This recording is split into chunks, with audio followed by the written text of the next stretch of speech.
Hello everyone and welcome back to USMLE 101. This day we're going to talk about observerships. I know that this is a very important topic. I've been applying for observerships for such a long time now, and I think I do have some experience that I can share with you guys. So first off, we're going to talk about different things. I just want to highlight what we are going to talk about today, and it's going to be.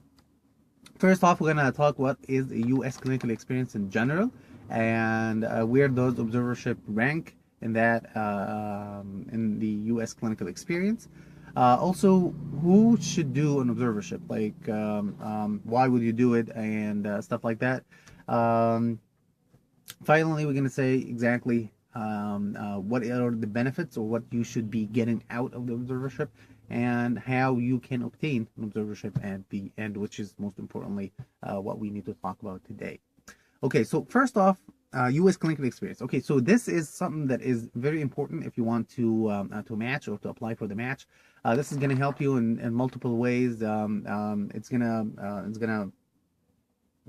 say that you are committed, that you need to do this experience to enhance your clinical knowledge and enhance your ability to understand how medicine is practiced in the U.S. So this is kind of thing. Also, it makes you a little bit familiar with how medicine is practiced in the U.S., as I said, and makes the job of the program director a little bit easier when you come as an intern. So you're not going to be a blank page. You have been exposed to that system before. So it is represented in different ways. So the U.S. clinical experience can be electives, which is usually targeted for medical students, where you can go and just be another medical student in a different place. Usually it's in a university hospital, and most of the time, but it can be in a community hospital, it can be even in an office, a private practice, whatever. But most likely it's going to be in a university hospital. And what you're going to do is you're going to be act as a medical student. You're going to take history. You're going to go with the grand rounds. You're going to attend meetings in general. Talk about patients, talk about the cases, and present cases sometimes if you can, and so on. So you're just another medical student. So this is medical electives. Then if you are a graduate, you're kind of stuck. It's really hard to get electives if you are a graduate, and most people don't really understand this. But the law is a little bit different if you are a medical graduate. There is HIPAA, which is I don't remember what it stands for, but this is for protection of the patient rights and the patient confidentiality and so on. And you don't have a license to practice medicine in the U.S., so therefore you cannot practice medicine in the US. But if you're a medical student, it's a little bit different. So anyways, if you are a graduate, you are out of luck. You cannot really apply for electives. So what can you apply for? There are two things. It's an externship, and there is the observership. Externship is kind of like the electives, where you get hands-on experience. You can talk to patients, you can take history, do examination, and so on. But it's really, really difficult to find. And if you do find it, you're going to have to pay a lot of money for it, which for me, for example, is not an option.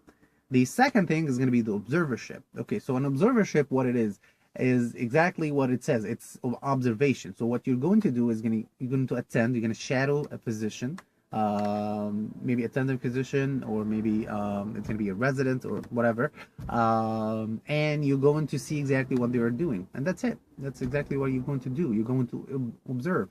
Can you contribute? No, you cannot really do anything that has to do with patient care. You cannot interfere. You cannot take history. You cannot examine the patient. You cannot talk to the patient even. You can introduce yourself only as an observer and not as a physician who is taking care of that patient. You can participate, of course, in the meetings. You can present cases if you can, or if they allow you to do so. You can discuss the cases. You can suggest things, or talk to the physician about it, but not with the patient at all. So that is an observership. And it is the lowest acceptable level for U.S. clinical experience. Some people don't even accept it as a U.S. clinical experience, but it does work. It's okay. I mean, it's not like the best, but it's the best that you can find most of the time. Okay. So that is an observership, and that is U.S. clinical experience. So why exactly, or who should exactly be doing an observership? Okay, I think that every international medical graduate should do an observership at least. If he can do a little bit better, he can do an externship, that's fine. If you can do clinical electives when you were a medical student, that is good as well. But if you are an international medical graduate, observerships, that's the way to go. So this is who should do it.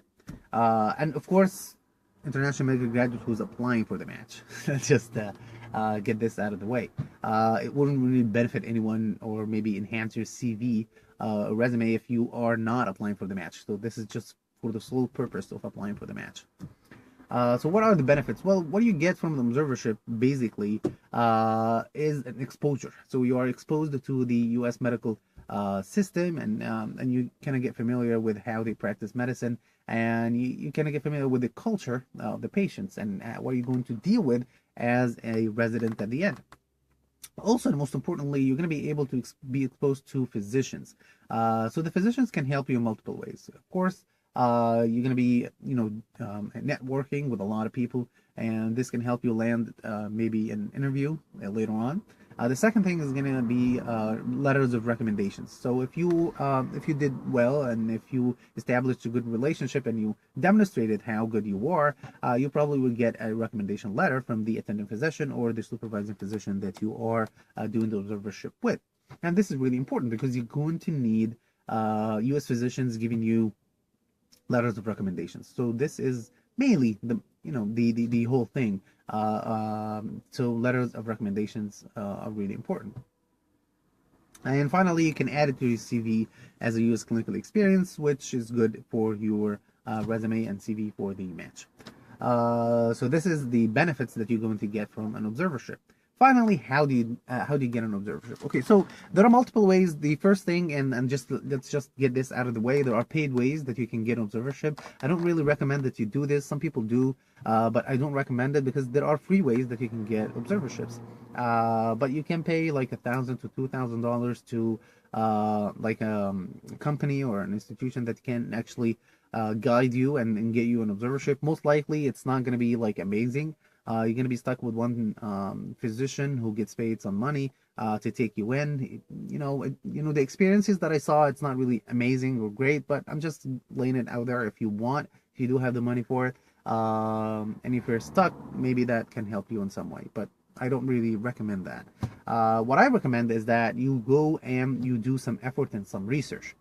First off, you're going to be, you can ask people who you know and did observerships and know exactly where the places they went for, and you can apply there. The second thing is going to be searching online.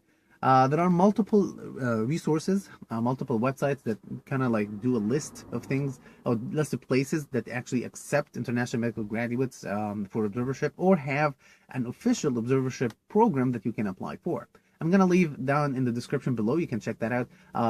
Multiple links that can help with this, websites that have the list of places that you can apply for. Some of them are outdated. Some of them are not super accurate. But at least it's a start, and you can work from your way from that to different other places, or just search yourself if you want. So that is it.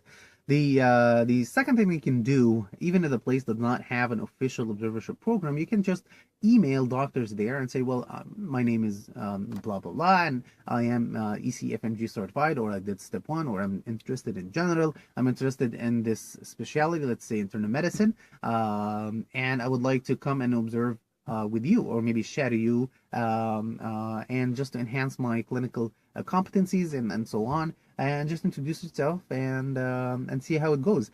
This is going to be a little bit difficult because you're going to get a lot of rejections. A lot of people are not going to answer you, which is fine. I mean, to give it just into perspective, like you have to send like 200 to 1,000 emails to get just a response. So it's going to be a lot of effort, but mostly it's just going to be copy and pasting and just searching and stuff. So it's doable. Anybody can do that. And if you persist, you're going to find one. That's what I think.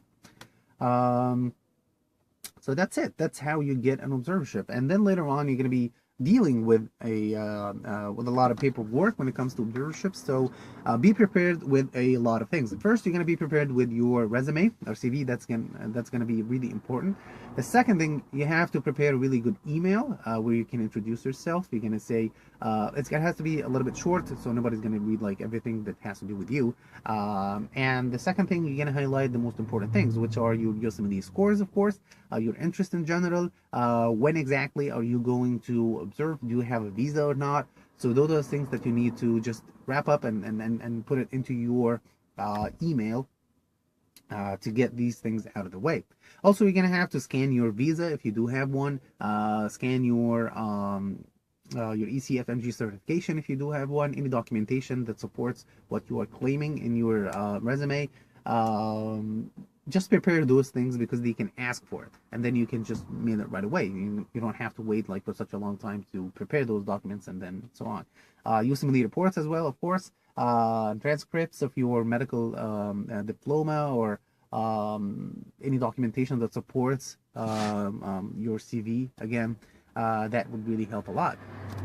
So you need to prepare all of these things. Also, you need to prepare your vaccination records. I know that this is a little bit difficult, especially for someone who's like me from Egypt, but I'm working on it. But I highly recommend that you would have this already with you, and check out exactly what are the general vaccinations that you need to have before you actually apply. So there are things that you might not have in your country. They are not like obligated. You're not obligated to get them in your country. So just see exactly what you can do, or you can take them electively before the observerships.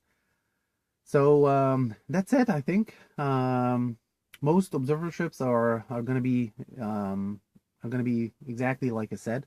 I haven't done one yet. I have been accepted in multiple ones, and I'm going, and maybe I'll update with another video on my experience. Kind of like a vlog, maybe. I don't know.